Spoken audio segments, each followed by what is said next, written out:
बहुत समय पहले हिमालय की तलहटी में एक विशाल जंगल था, जहां एक भयानक राक्षस बलवीर रहता था। उसकी आंखें अंगारे जैसी लाल थीं, शरीर पत्थर की तरह कठोर और उसका कद पेड़ों से भी ऊंचा था। बलवीर हर दिन जंगल में से गुजरने वाले यात्रियों को डरा देता। कई बार उनका सामान लूट लेता और कभी-कभी उन्हें खा भी जाता। लोग डर के मारे उस रास्ते पर चलने से कतराने लगे।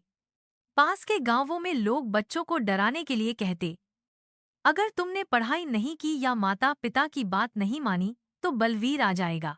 बलवीर को अपनी ताकत पर घमंड था। उसे लगता था कि डर ही उसका असली हथियार है।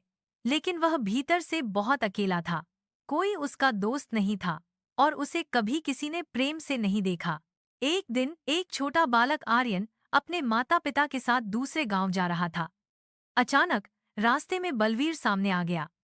माता पिता डर के मारे कांपने लगे, पर आर्यन ने राक्षस की आंखों में सीधे देखा और बोला, क्या आप भूखे हैं?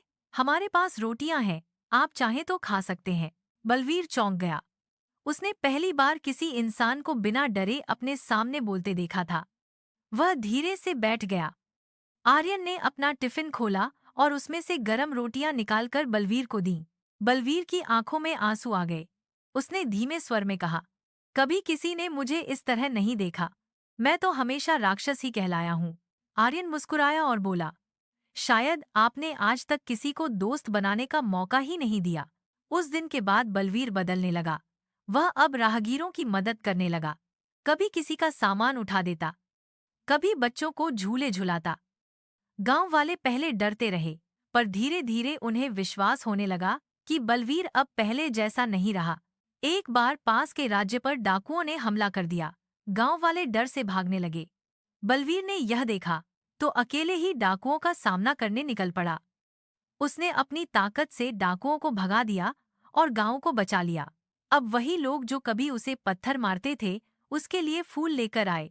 बच्चों ने उसे बलवीर चाचा कहना शुरू कर दिया। राज्य के राजा को जब बलवीर की बहादुरी और परिवर्तन की खबर मिली, तो उन्होंने उसे सम्मानित किया। उन्होंने कहा, सच्चा बल वही होता है जो दूसरों की रक्षा में लगे, न कि उन्हें डराने में। बलवीर अब जंगल के एक कोने में नहीं, गांव के बीचों बीच रहता था। वह बच्चों को कहानियां सुनाता, बूढ़ों की मदद करता और जरूरतमंदों को खाना बांटता। अगर आप भी जिंदगी में कुछ बड़ा करना चाहते हैं, तो इस वीडियो को लाइक करके अपने इरादों की मुहर लगाओ।